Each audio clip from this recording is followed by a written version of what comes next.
The MyPlate became our new food guide pyramid. It took the place of the food guide pyramid and is now Choose MyPlate. It is a good, mindful way of eating. If we look at this, we see all of our 5 main food groups. So we have our dairy, our fruits, our vegetables, our grains, and our proteins, with a little bit of fat in the middle. So it's a 9-inch plate. If you measure a plate at home, it's typically not 9 inches. So we might want to choose a smaller plate to start. When we're choosing our fruits and vegetables, we want them to be half of our plate. If we fill up this plate, right, we're going to put a fruit. So we have some good red color with an apple, maybe some vegetables, some broccoli, possibly some carrots, a couple of the favorite vegetables out there. Choosing a whole grain, we'll choose a whole wheat bread. And if we choose a lean protein, maybe a small chicken breast.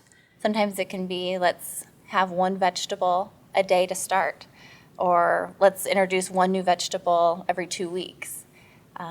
Buying what's on sale is a good way to have some variety with your fruits or your vegetables.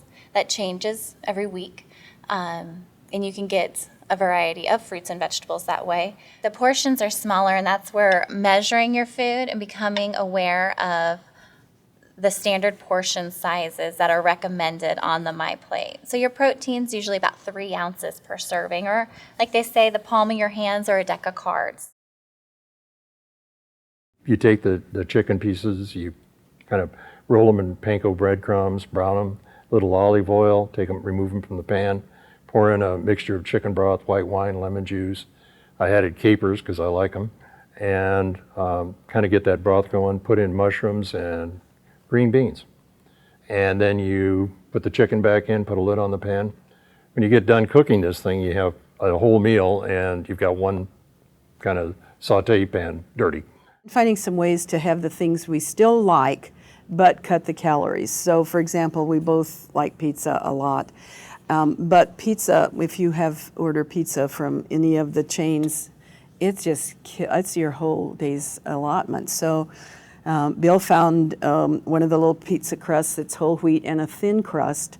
And then if we make it at home, then we can control how many toppings and how much of the toppings go on there. So we can put as much cheese as we can measure out and as much as our calorie allotment will allow. And we had pizza the other night with a little Italian sausage on the top, and it was just fine. I'm a lot bigger carrier than I used to be, and I eat rice. I never would touch rice, and now I kind of like rice now.